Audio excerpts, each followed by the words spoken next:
Good afternoon, everyone, and welcome to all of you here in the public library. Thank you for joining the Iowa City Foreign Relations Council today. My name is Peter Gerlach. I am ICFRC's Executive Director. I do have some opening remarks, but before I do that, I just have to say, in this moment and in this space, I'm really thinking a lot about what is happening. Witnessing what we are seeing in Minneapolis, I feel merits at this moment at least a few words. I've heard many people say that this harkens what happened in Nazi Germany, and I can understand those references. My father survived the Second World War. He lived through the bombings and made it here to the U.S., so I can understand those references. Some say that it harkens Putin's Russia, and given the scenes that we are seeing in Minneapolis, I suppose I could understand that too. I think, though, maybe an explanation is far simpler, but one that maybe many of us have trouble reconciling, that this is America. We have seen this before, and here we are seeing it again. For the two folks that were killed in Minneapolis, and for what we are all experiencing in this country, I hope you will give me the moment to take a moment of silence and recognition of what we are all going through.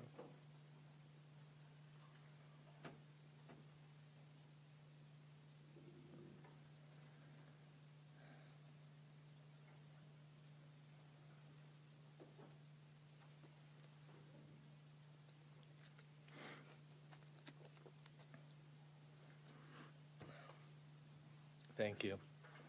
As a reminder, we plan for this program to go until 1 p.m. We are deeply grateful for the long-standing support from our community, ensuring we can provide quality programming on international issues now for 42 years. We wouldn't be here without all of you. Thank you. We hope everyone here will consider making a donation to this organization. At the start of this new year and our new season, I would also like to say, please keep showing up. Not only is it important to hold the space for topics such as today's program, it is also critical that we continue to create a community around civic dialogue, especially when the conversations are challenging and nuanced. This is fundamental to a healthy democracy. And I want to take a moment to recognize that it matters for all of you to be here today. This season, ICFRC will take you to places like Venezuela, Postville, Hungary, Iran, and South Africa. Topics over the next few months will include immigration, colonialism, democracy, rural health, and oligarchy, among others. And we invite you to join us for our new 4-part series, Resisting Global Tyranny. You can find those posters at your table. More information is also available on our website. Here you can see it on the screen. Please plan on joining ICFRC and Prairie Lights for our next program on Friday, the 6th of February, Raiding the Heartland, an American story of deportation and resistance, with Alejandra Escobar in conversation with author William Lopez.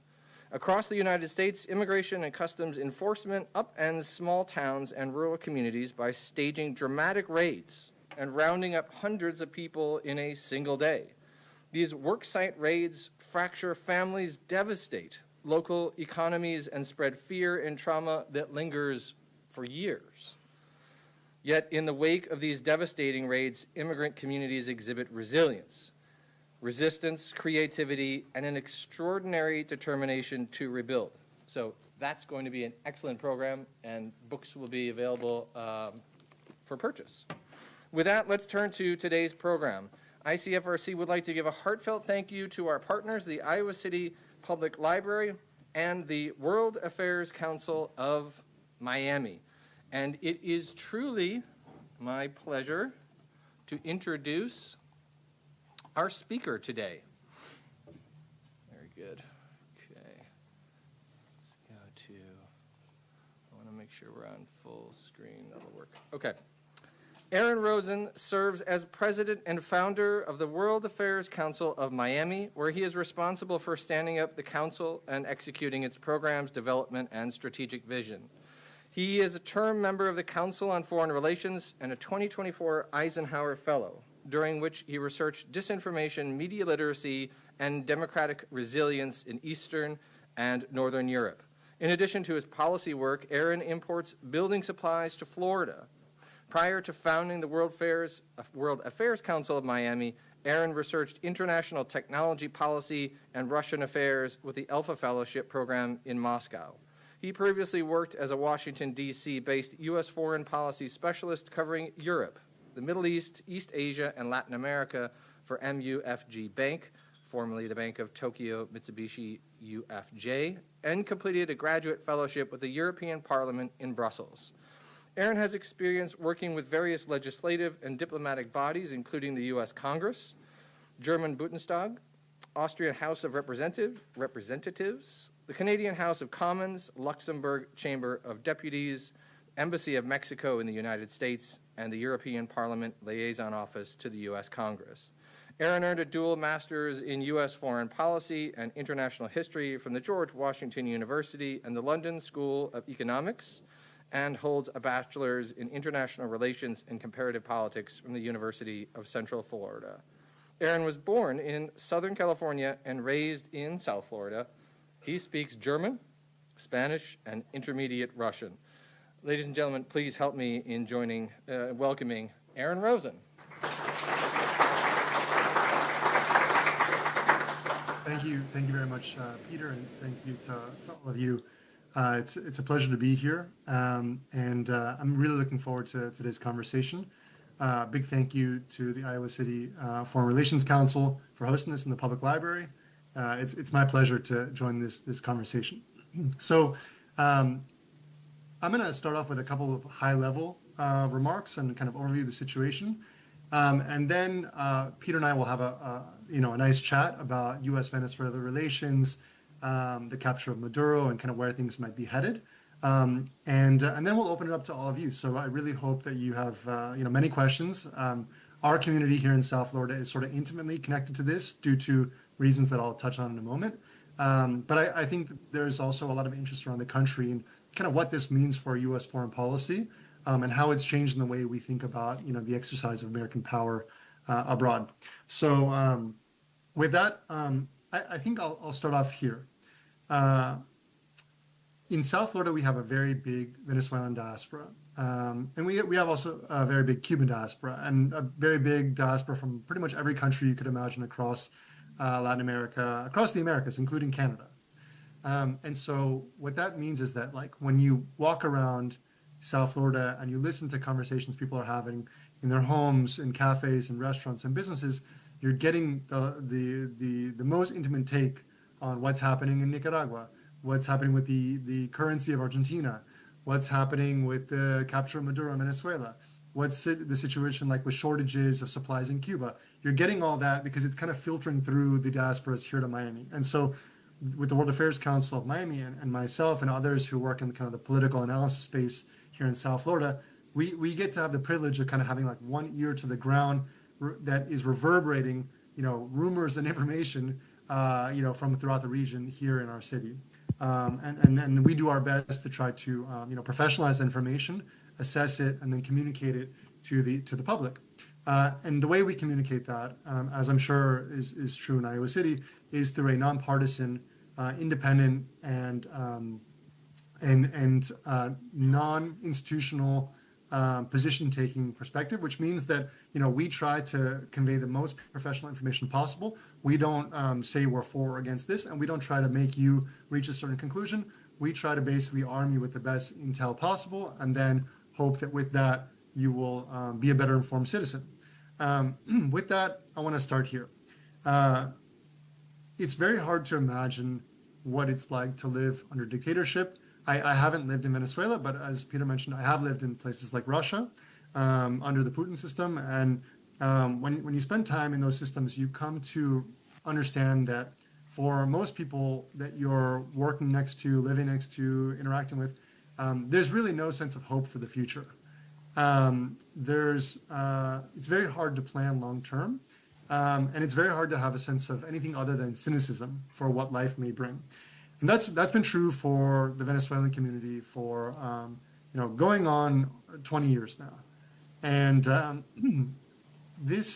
going to have a very interesting conversation about U.S. foreign policy and theory and practice. But I encourage us to recall the human element of this, which is that for Venezuelans both in the United States as well as those in Venezuela itself, this event opened up a window of hope that community hasn't had for a generation and a half. That there may be a future that in which freedom, democracy, and prosperity can be ushered into Venezuela. There's no guarantee that happens, but a window of possibility opened up that had been closed, and remained elusive for a long, long time, really back since the early 2000s. And so I think when we have this conversation, we're going to touch on some of the anxieties that the diaspora community has, that they hope that opportunity is not missed, and that the window doesn't close because we choose, let's say, pragmatism over principle, for example. At the same time, we'll discuss why the administration may be choosing pragmatism over democratic principles in ways that also are rational and logical and make sense for the administration's goals. So we'll talk a lot about that, but I encourage you all to keep kind of that message of hope that many in Venezuela and here in Florida, and I'm sure throughout the U.S. have, that they have a chance at democracy. And not only that they have a chance at democracy, but if Venezuela flourishes and becomes democratic, then other systems in Cuba and in Nicaragua may also similarly fall, and that those societies will have a chance to have, for the first time in memory, democracy, freedom, and a society that doesn't feel isolated from the United States and from the Western world. So that's kind of what's at stake for a lot of the people that are intimately connected with this. And I'm happy to touch on that in a bit more detail. But I think we have a really interesting conversation about the U.S. foreign policy angle. And I think Peter and I will dive into that and then get to your questions. So with that, thank you all very much for attending. I'm looking forward to participating in this conversation, and we'll make sure we leave plenty of time to answer your questions and receive your input. Thank you. Okay, so can you all hear me clearly? No?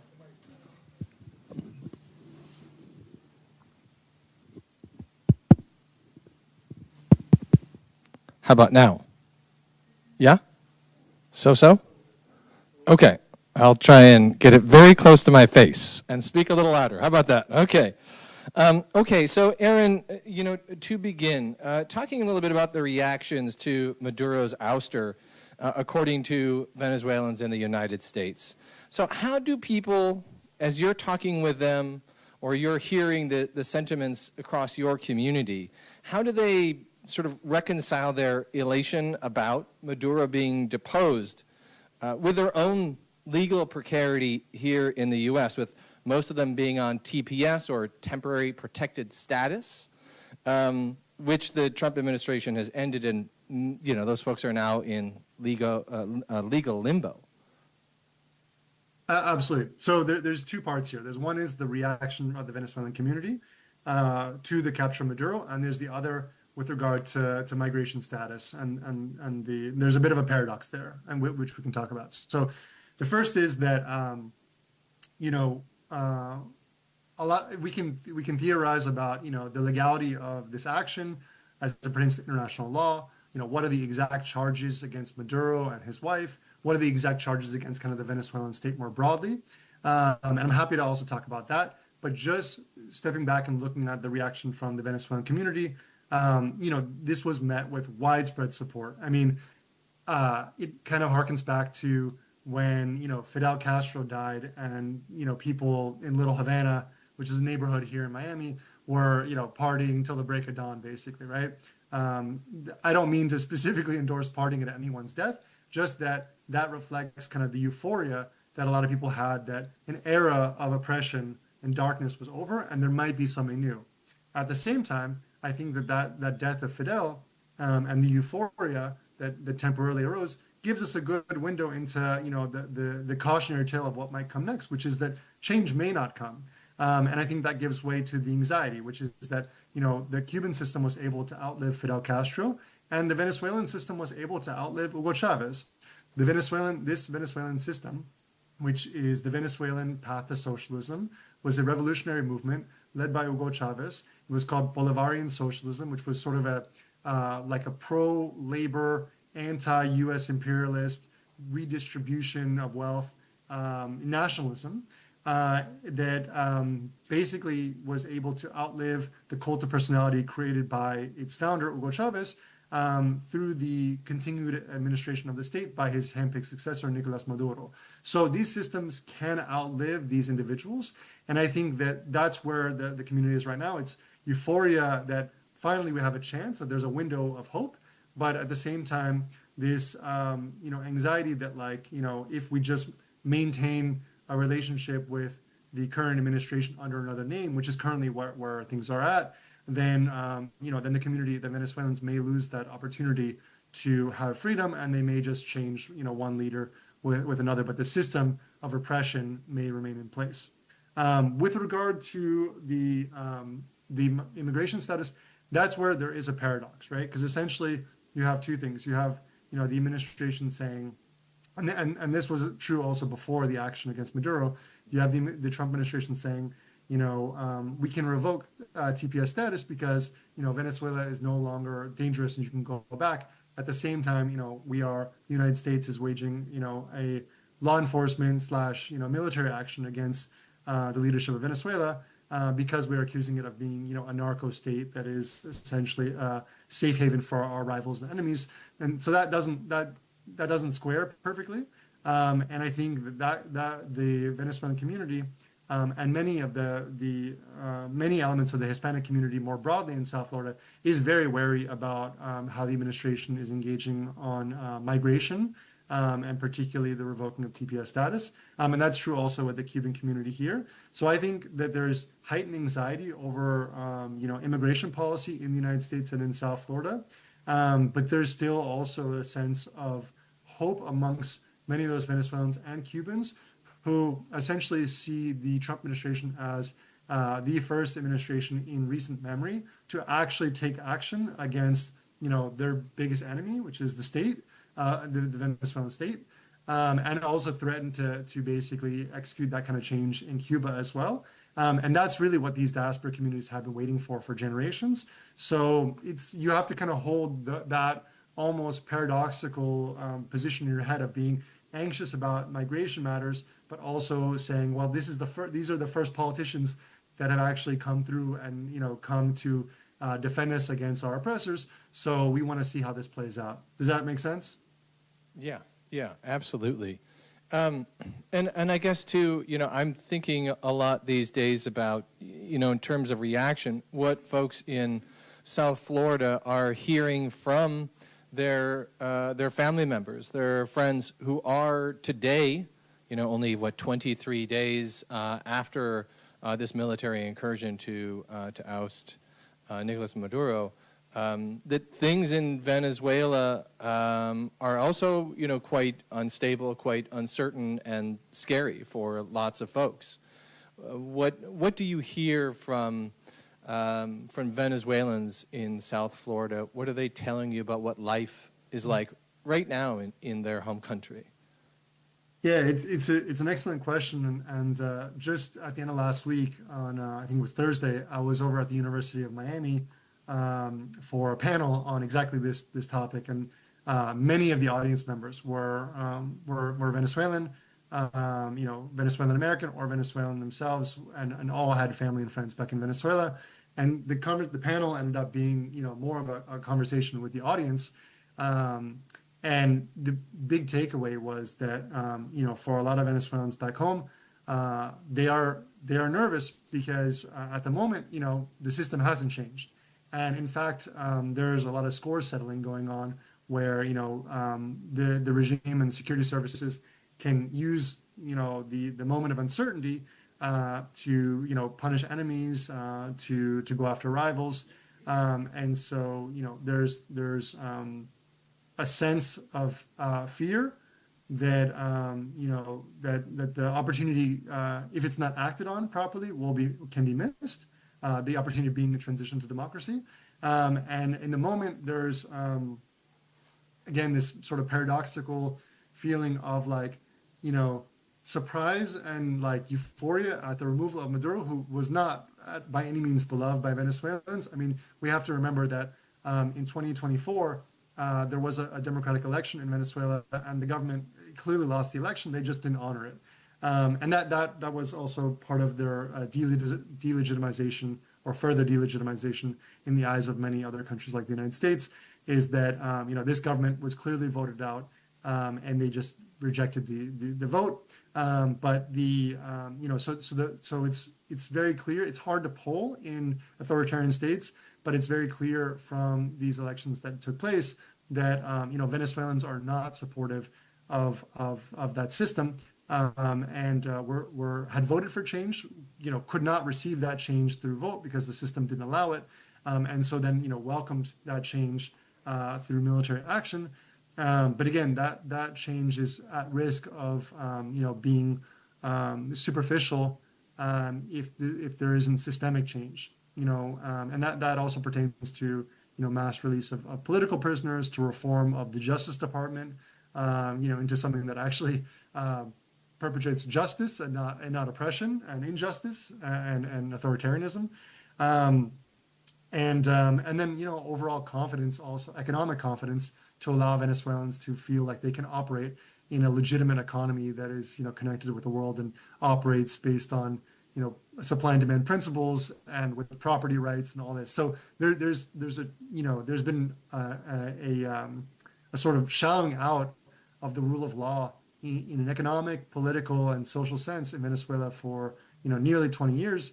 That it's going to take a while to restore, but Venezuelans are looking for strong signals that shift is happening, and looking toward the leadership to see if people if there's going to be an actual fundamental shift or just that superficial change. The last thing I'll say here is about our kind of the South Florida perspective. What's interesting is sort of there's a discrepancy to a degree. It's a little bit nuanced, but if you pay close attention, it's there between a lot of the South Florida, let's say political leaders, could be members of Congress, for example, that are often Republicans that are from South Florida, that are typically Hispanic, conservative Hispanic, and very supportive of democracy in places like Cuba and Venezuela. They have close relations with the Trump administration, but they're also, and they welcomed the military action, but at the same time, these are members of Congress and their offices and networks that are very supportive of the Venezuelan democratic opposition, and also often use their platforms to help support the Venezuelan opposition. And so it seems to me from the outside that they're also trying to walk kind of a line between, being grateful to an administration that took action, while at the same time, continuing to support a Venezuelan democratic opposition that maybe some critics might say is kind of being sidelined in favor of pragmatic stability, with regard to just maintaining the current people in power. And I can talk about why the administration may want to side with the people currently in power, what the motivations are for that, but maybe I'll leave that to a subsequent question. Yeah, thank you. So let's go back in time a little bit and into the lead up into the military action, and talk a little bit about some primary motivations, at least as we understand them from news reports and what the Trump administration has said themselves. This military action, as by all accounts, did not meet with the same kind of congressional approval that perhaps military action has in the past. But obviously this was a unique kind of situation. Let's talk a little bit about four in the space for today. Drugs, oil, immigration, and then what's becoming known as the Don Roe Doctrine, built after the Monroe Doctrine. To start with the first three, so we know that fentanyl and cocaine had been mentioned as targets.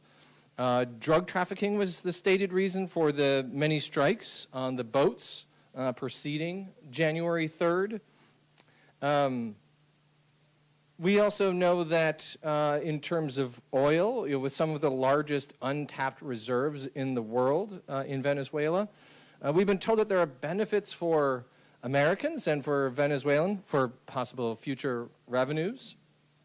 The executives of oil companies, U.S. oil companies, have said that they have serious concerns about their own involvement going forward. And then third, in terms of immigration, the U.S. administration, they may also believe that Venezuelans will want to return home, perhaps thinking that this kind of intervention signals a new Latin America strategy to encourage remigration to home countries. Yet, with respect to Venezuela, the regime is still in place in that country, as you touched on. What are your thoughts on these three motivations for this incursion: drugs, oil, and immigration? Drugs, oil, and immigration, the big three. Before touching on that, I want to touch on one thing that you mentioned, Peter, which is the congressional action element.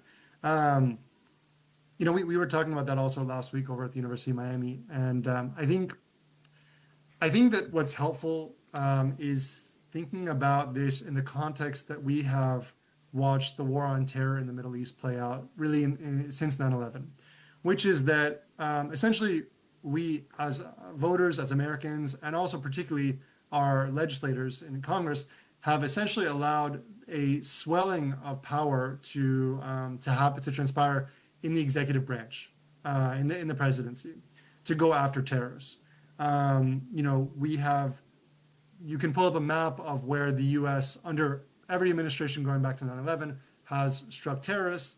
It can look like places that we've definitely never declared war on, like Pakistan or Yemen or Syria, where Congress, again, had never authorized war. So, the Trump administration is essentially taking the playbook from how the U.S. conducted counter-terrorist operations in the Middle East for the past 20 plus years, and is now applying that to the Western Hemisphere. It seems weird only because we're unfamiliar to have it play out in a hemisphere that we don't typically associate with terrorism. And also in South Florida, a hemisphere that looks like us, that speaks our language. It's easier to dismiss this kind of stuff when it happens in places like Yemen or Syria, where most of us in our community, we don't have those kind of same familiar connections. That doesn't make it right or wrong. It's just easier for people to disassociate. So the administration is essentially saying, the American public and the Congress has, authorized the presidency to take action against terrorism in the Middle East for the past, 20 plus years. We are now going after a new type of terrorism, or rather a newly defined type of terrorism, which is narco-terrorism.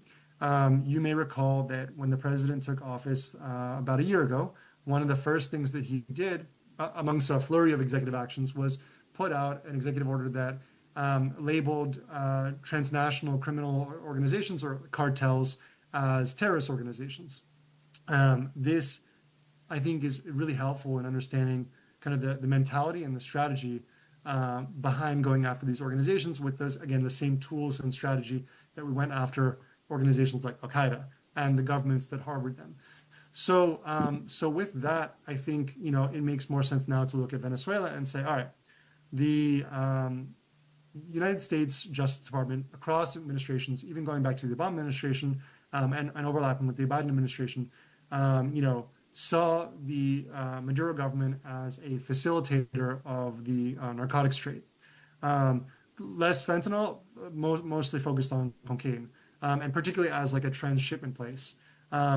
That doesn't mean that the state itself was like, one cartel, but it means that there was a sense of corruption and pervasiveness in Venezuela, in which officials from the highest to the lowest level would take bribes to turn the other way or facilitate the export of drugs. Again, particularly cocaine, which is cultivated in the Andean region, not far away from Venezuela.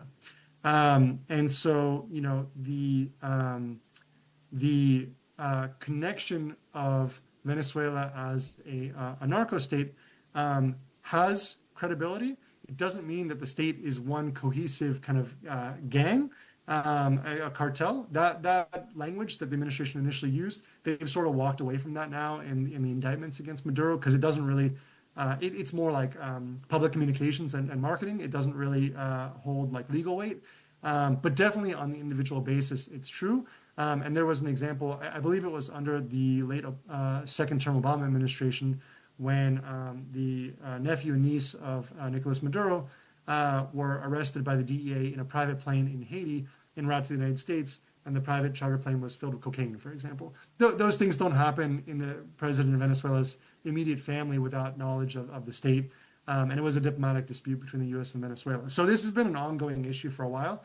The Trump administration, essentially saw that as an opportunity to basically up the ante against Venezuela and double down on something that they called maximum pressure, which is their foreign policy strategy going back to Trump 1.0, in which they tried to use economic sanctions and other types of economic leverage to put maximum pressure to inflict maximum damage against states like Venezuela, Cuba, and Iran, where we wanted to, at worst, just change political behavior, and at best institute, regime change and force that causes governments to collapse. That didn't work. And if you ask high-level Trump administration officials, they'll say it didn't work because we didn't go hard enough. So now what you're seeing is maximum pressure 2.0, which is use those economic sanctions, use the economic isolation, use the power of the U.S. economy against these rivals and competitors, but also start to apply, military and security, military and law enforcement elements as well to inflict additional damage and pressure. And so the narcotics angle was a pre-existing issue that we had with Venezuela that the Trump administration could seize on. With regard to the oil, I think that as political analysts and theorists and others, we tend to be guilty of trying to over-intellectualize everything. I think that it's actually quite simple with regard to the oil. President Trump, campaigned very successfully within the Republican primaries against the Bush legacy by essentially saying that, the United States wasted all this blood and treasure in Iraq and didn't get any of the oil, right? Whether, let's not relitigate the Iraq War or, the role of U.S. companies there. That's something that Trump has repeatedly told, a lot of the American public, and many of his voters have found that resonates, that they feel that we had this war and that we didn't really get anything for it, so to speak. So I think that the President Trump wants to communicate to his voters that he is unlike prior presidents. He is unlike Bush. If he conducts a military action, there will be benefit to the United States. He will get that oil, so to speak. That wildly oversimplifies what could actually emerge out of Venezuela. The investment necessary. Peter, you mentioned, to a degree, hesitance from, oil executives. There is still no real rule of law in Venezuela.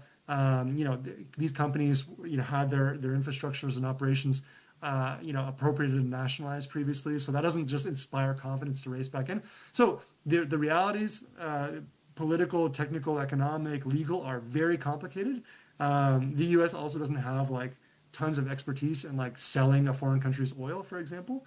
But I think from a public diplomacy and sort of campaigning perspective, which is, I think, always really important to look at the president through that lens, because he ultimately is a marketing executive, right?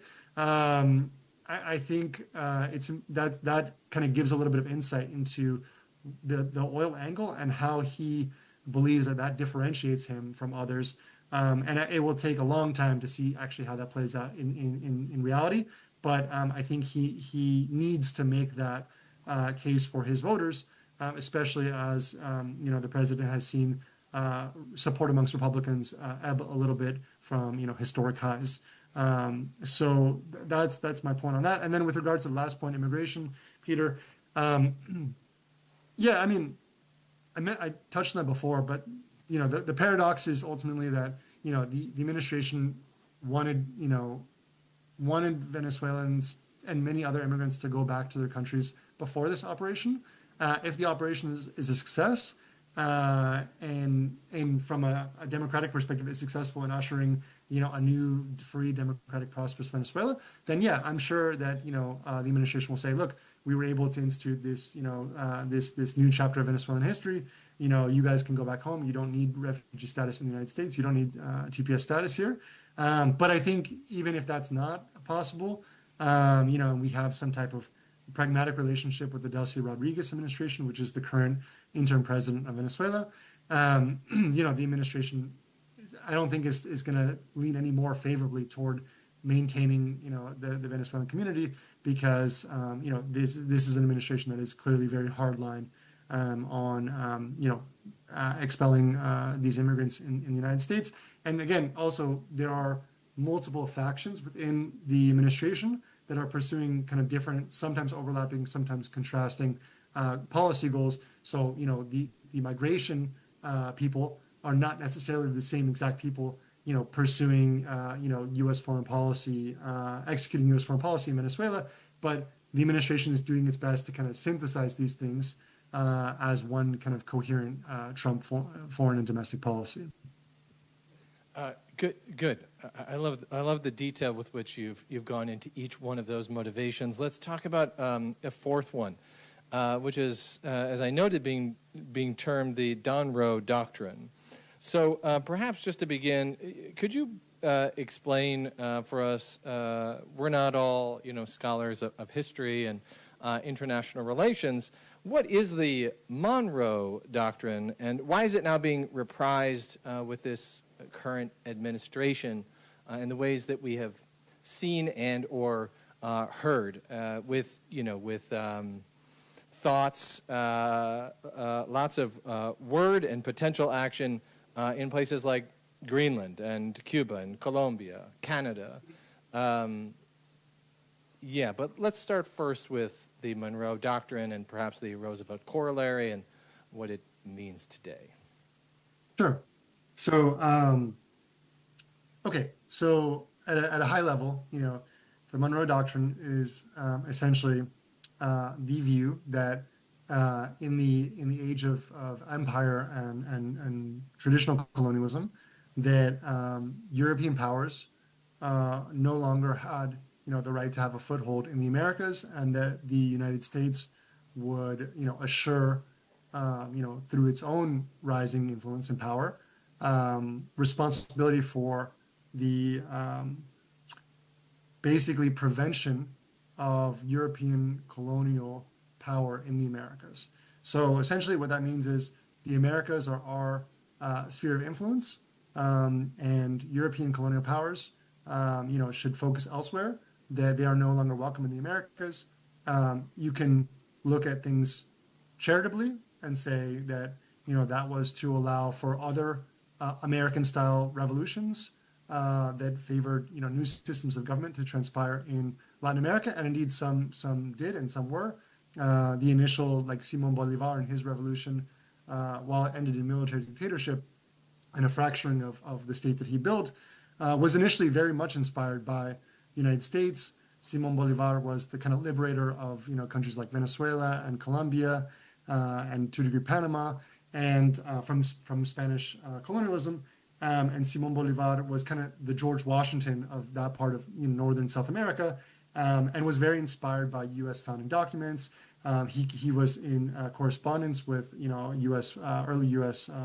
Political leaders, and wanted to kind of replicate that into a kind of United States of South America. So there was this idea that the Americas would kind of throw off the shackles of European colonialism, and inspired by the American Revolution, this would be kind of like a new hemisphere, in liberty and independent of the old order. And this is at a time when the Europeans really ruled the world, right? So this is the age of empire, right?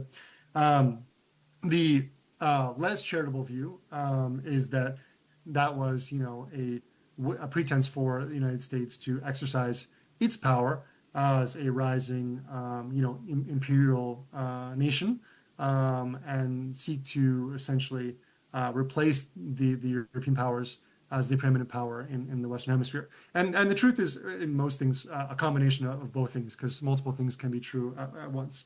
Going back to today, the way to understand this is, if you're interested in doing a little bit of homework after our call today, you can go online and you can look up the Trump administration's national security strategy, which they released publicly. It's free to read online about a month and change ago, toward the end of last year. And in it, they really prioritized the Western Hemisphere. And the reason for that is sort of twofold. One is you have people like Marco Rubio, Secretary of State Rubio, who almost uniquely in American politics and foreign policy, in recent history, have a strong focus on Latin America. The saying was for a long, long time in Washington, D.C., that D.C. doesn't care about Latin America.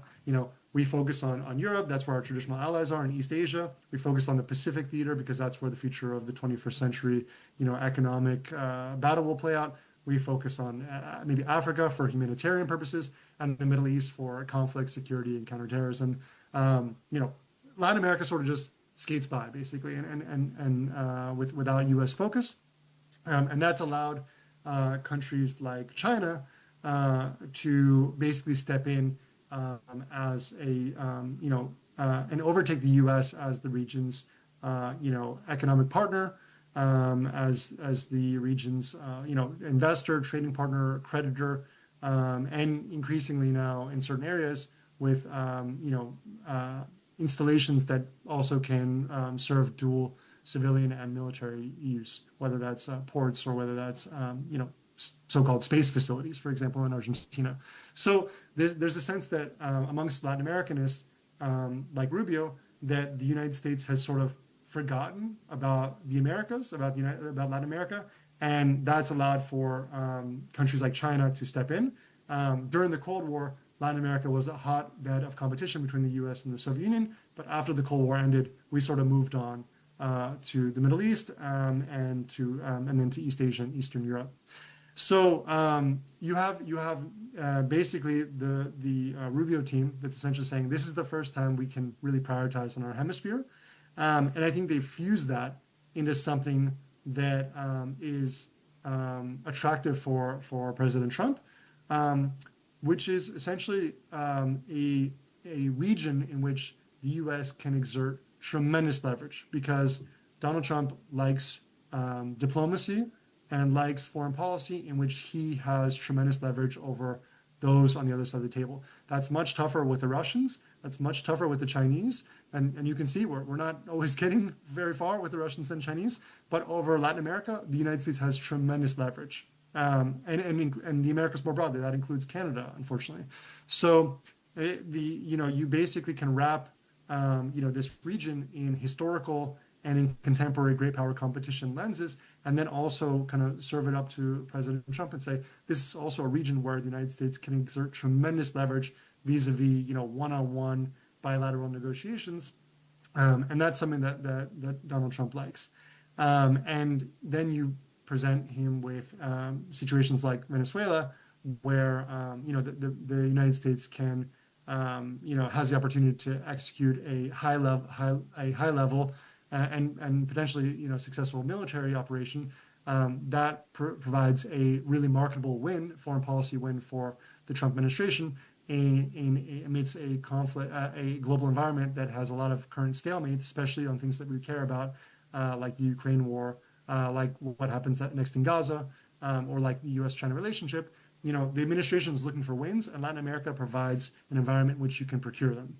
So I think that's the kind of overview. So the Donroe corollary to the Monroe Doctrine is essentially that the U.S. that America's so that there's also the element of kind of fusing America first, which is Trump's domestic message, with America's first, which is more of the foreign policy establishment around him, essentially saying that for the United States to be free and secure, we need to have a hemisphere that's free and secure from the Chinese, from the Russians, from others, from cartels, and I think it'll be up to the voters to see if that's something that is attractive, but it's the way that the administration is trying to kind of fuse together two seemingly distinct policies as aligned with the kind of MAGA movement, and a rebranding a little bit of what was previously expected to be more of an isolationist foreign policy from Trump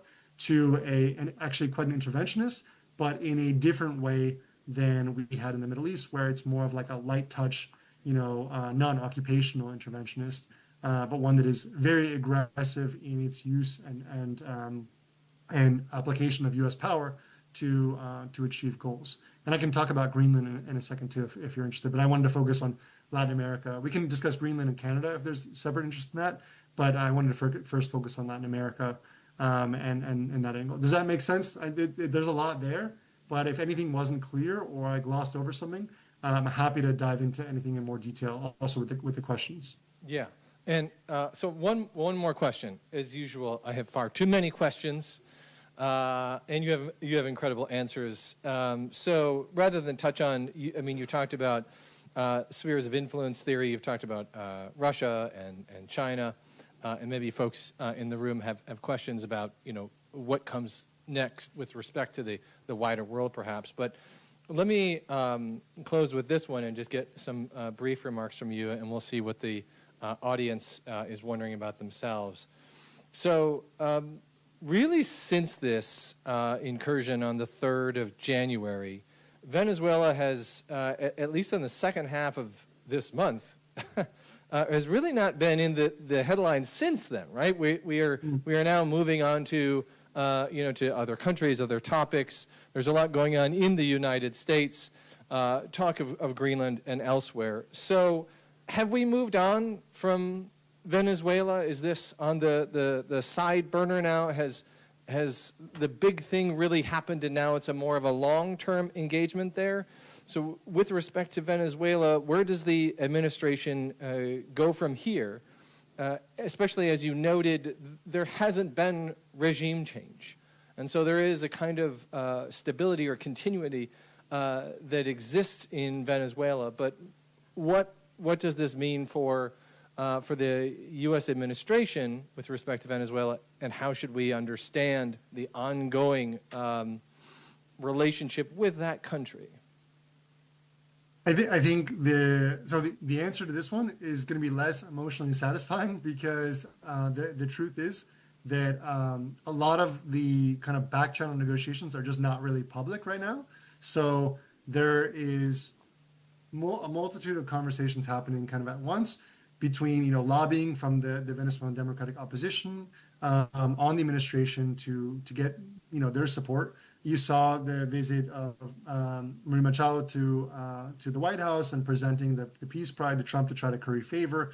That and the supporters and allies also within the U.S. Congress of the Venezuelan opposition continues heavily. At the same time, there's currently clearly active negotiations between the interim Venezuelan government in Caracas and the Trump administration here in the U.S. over to what degree things will change and what happens next. And you're seeing reporting come out. I think The Guardian reported a couple of days ago, and I think it was rumored also before that, a week or two before, that that Delcy Rodriguez and her people sort of gave up Maduro to the U.S., and that this was kind of negotiated and sort of approved internally within Venezuela. There will be, I'm sure, a crazy Netflix series on this at some point in time as well. It does appear that there's coordination between the U.S. and Venezuela and the interim government on, basically the removal of Maduro. And I would anticipate that those same actors are actively negotiating sort of what success on both sides looks like in Venezuela. At the same time, the U.S. is facing, the U.S. administration is facing that pressure from the Venezuelan opposition and from members of Congress that are sympathetic to them. But I think that the administration will prioritize stability in Venezuela that does not necessitate U.S. boots on the ground, because I think for this to be a foreign policy success in the MAGA world, it cannot look like, you know, the return to neoconservatism that Trump successfully campaigned against and won on, and, you know, dismantled the Bush and the Clinton families and their legacies over. So that's my expectation, and I think that you know, it's not that this is over. It's that the big flashy part of the story happened earlier in the month, and now kind of the back channeling and the sort of quiet negotiations are playing out. But the U.S. retains tremendous leverage through a sort of de facto embargo over the export of Venezuelan oil, and I anticipates to use that to pressure the Venezuelan government into compliance. It's just not clear to what degree, you know, what that compliance looks like, and also to what degree the Venezuelan government internally can sustain itself as well, right? Because if they are just seen as being in compliance with the United States but not delivering anything remarkably beneficial or you know, better for the Venezuelan people, then they can really rapidly lose whatever remaining legitimacy they have, which is not much considering that they lost their past election and have also misruled the country so poorly that it resulted in the biggest exodus of refugees that the Western Hemisphere has really ever seen. You know, this is basically the outpouring of Venezuelan refugees that have come from the misrule of Venezuela dwarfs what the Europeans experienced with the Syrian refugee crisis, right? We just don't think about that so much in the United States because a lot of that's, you know, localized in certain U.S. communities, particularly here in Florida, or it's dispersed throughout Latin America in countries like Colombia or Chile or others. But it's there, and it's an irrefutable, you know, mark of how poorly this government has ruled Venezuela and how little legitimacy it has in the eyes of its people to improve, you know, the quality of life there. So those are the kind of tension points that we have to watch play out. But the story is definitely not over. It's just in the kind of back channel portion of the narrative. Yeah. And I really appreciate you giving further consideration to the people there in Venezuela and what is happening both inside and out of the country for Venezuelans. We've covered a lot of ground. Folks have questions for Aaron. Yeah, okay.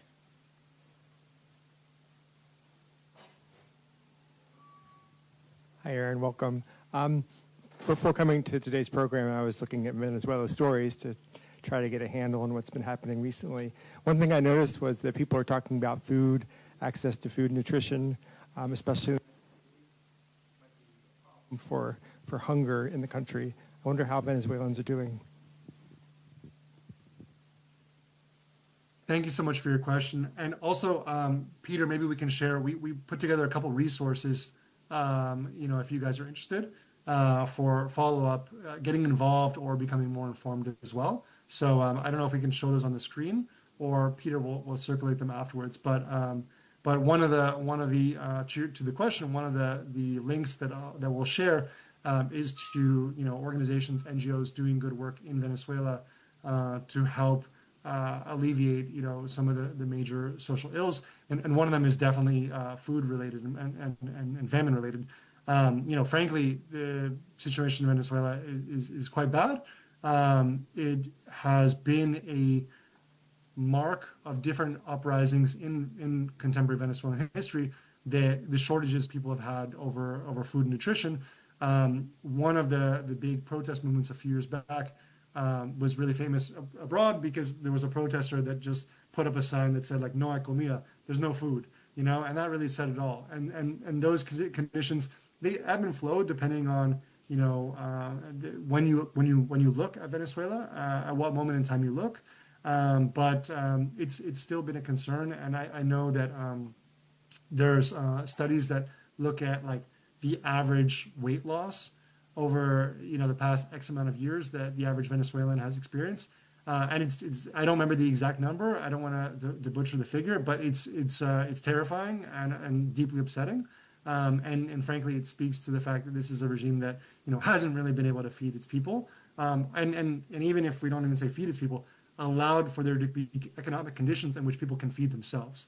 And so that's also contributed to the mass exodus of Venezuelans who have gone abroad. So yeah, it's an issue. It has been an issue, and it remains an issue.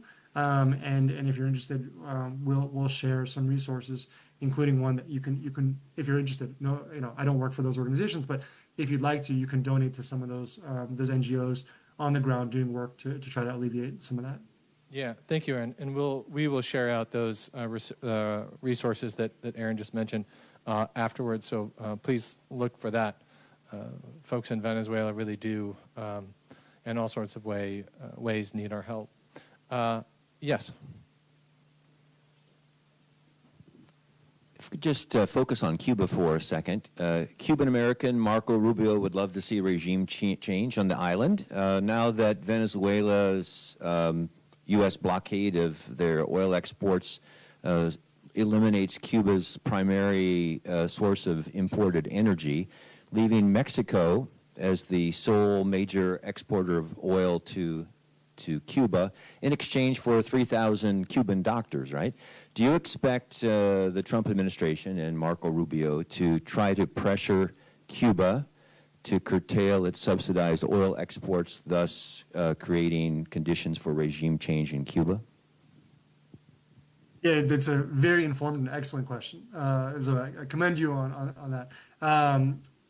Definitely. This summer, I think in July, you may recall that last Trump admin, Trump renegotiated NAFTA into USMCA, the U.S.-Mexico-Canada agreement, right? NAFTA 2.0. Legally, there's a review period that will start this July in which the U.S., Canada, and Mexico will need to meet and hash out the review of the agreement. I can't possibly imagine a situation in which, that doesn't come up as one of the thornier topics that the U.S. seeks to, have Mexico address. It's been getting news, within, the Twitter feeds of certain like Republican legislators as well. I've seen ever since like the FT started reporting on it significantly a couple weeks ago, two or so weeks ago, and I think that I think the administration is going to seek to, impose whatever leverage they can, because the U.S. has, in modern history, probably not had this much leverage over Cuba, and the Cuban system is in dire conditions. I mean, it was bad before the pandemic, but it really has been crippled since the pandemic. With that means food and medical shortages. That means rolling blackouts. Still max exodus. At the same time, the Cuban government, has everything to lose. And they, in the 90s, they lost the subsidization of their biggest supporter, the Soviet Union, when the Soviets collapsed. And the Venezuelans eventually came to their aid, but there was, a 10 or so year period through the 90s called the special economic period in Cuban political and economic history, where the Cuban system was basically just broke and broken. There was mass malnutrition, there was starvation, there was shortages of everything, no power. And the Cuban government, experimented with some changes and reforms. They opened up a bit more for tourism, particularly from the Europeans and the Canadians, to get hard currency. But they didn't fundamentally change, and they didn't give up power. So, this is going to be an opportunity for the U.S. To leverage against the Cubans, but we shouldn't anticipate that it will be an easy change.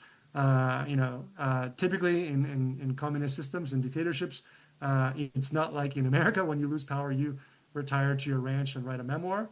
If you lose power in a communist dictatorship, you could be arrested, die, even much worse. So the stakes couldn't be higher for those kind of people, and they don't typically let up control easily.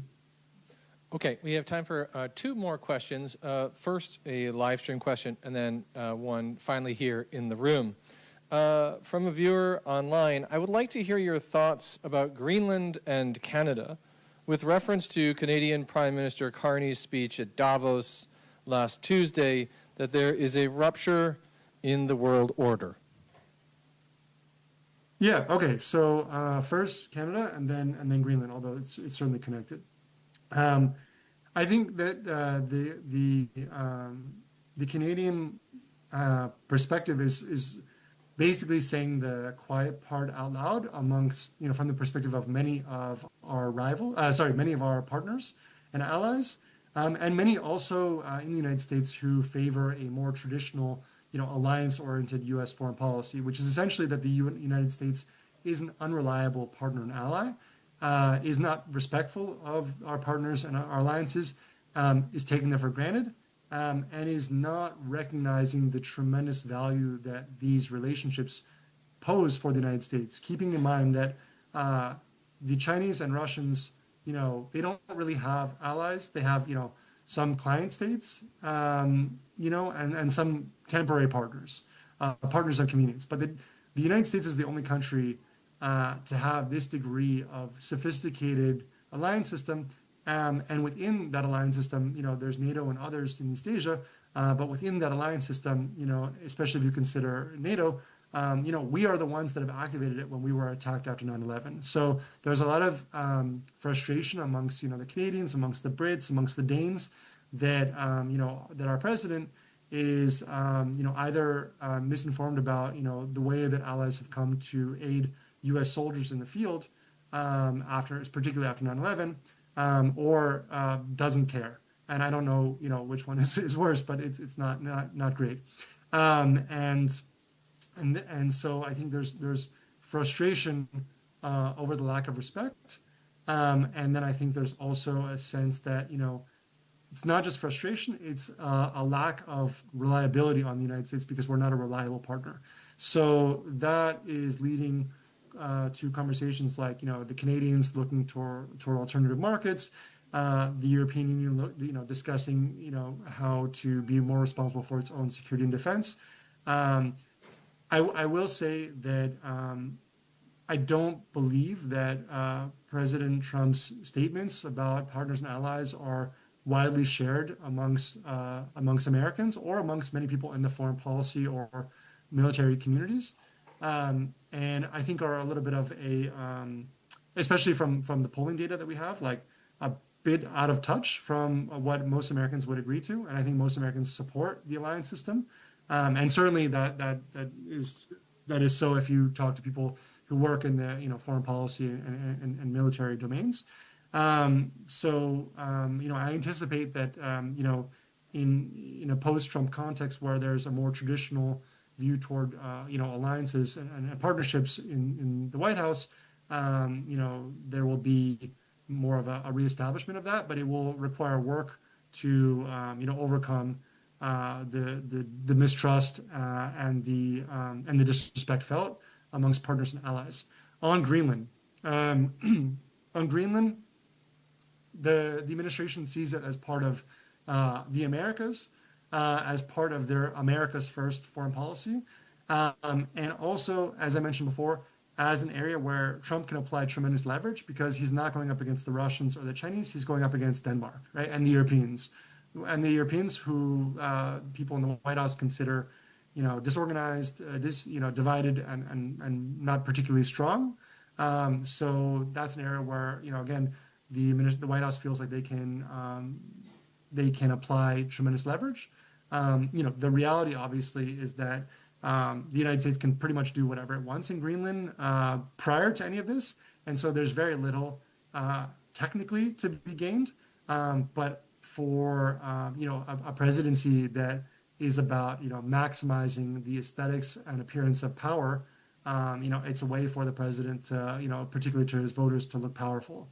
But I think it's analytically it's an area where we can just do a lot of self-harm because there's very little to be gained that we couldn't gain through diplomatic channels, and a lot of just backlash and harm to be had by driving a wedge further between us and our partners and allies on the other side of the Atlantic, at a time when the Russians and to a degree the Chinese are looking to provoke and exploit any divisions and weakness between us and our partners. So that kind of foreign policy, from my perspective, just plays into the foreign policies of the Russians and Chinese that look to divide the West from itself. For my very short closing, one final question, Aaron. Back to Venezuela. Trump said, we're going to run the country.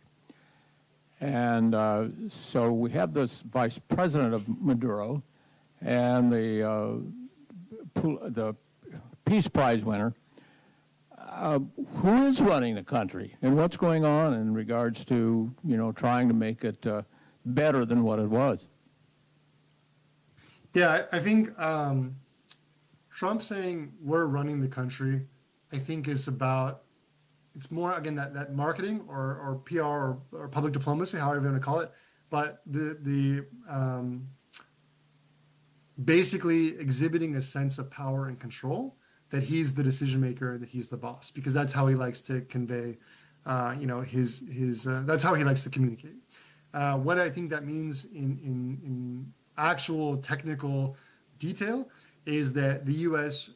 Currently wields tremendous leverage over Venezuela, again, because we're sort of through a blockade on Venezuela, we're kind of embargoing their ability to export oil, which is their main revenue generator, lest they not comply with our wishes, basically. So, what we're running Venezuela means is that our hand-picked sort of chosen successor, which might just be the person that, agreed to give up Maduro, is currently running Venezuela in adherence with our wishes as we kind of hash out, what success will look like in Venezuela going forward. But it doesn't mean that the U.S. is actually, on the ground with like a military occupation running Venezuela, which is historically the way that we have run countries after occupying them, if we're thinking of post-World War II Germany or Japan. And the risk is that by not having U.S. Boots on the ground, if we truly want to run Venezuela, I'm not saying we should or shouldn't, but if we do want to, then, time may tell that we actually do need to have an active presence on the ground. Otherwise, we're too far away from the decision-making, and we won't have enough leverage actually in the room. When it is possible to change and run these countries, the U.S. transformed, Imperial Japan and Nazi Germany into prosperous, free, and democratic states. But we did so through, tremendously costly military occupations. We rewrote their constitutions and ruled by military decree for several years until we stabilized them. So, that's not what we're doing in Venezuela. And I think the Trump administration is trying to see if they can, basically pioneer a new type of foreign policy that, achieves those type of goals without the cost that we had to incur when we did that in the 20th century. Does that answer your question? Yes. I couldn't hear what he said. Was that? Okay. Well, ladies and gentlemen, I couldn't hear what he said, what the gentleman said. Back to, what did he have a follow-up on that? I couldn't hear him. I said kind of. Kind of. Kind of. If there's anything I wasn't clear on, please let me know. I can't hear you back there, but maybe, Peter, you can convey, unless we're completely out of time. But I'm happy to, if there was something that I didn't fully answer, I'm happy to get back to. But, Peter, you may need to facilitate, because I don't think there's a mic back there. I can't hear you. I think we'd love to keep talking all day, but I know you all have other things to do. So we sincerely hope to see you Friday, the 6th of February, for our next program, Raiding the Heartland, an American story of deportation and resistance, with author William Lopez and Alejandra Escobar. Aaron, thank you so very much for this excellent discussion. Can we please give him a round of applause? Thank you, guys. Thank you, Peter. Thank you all for attending. See you next time.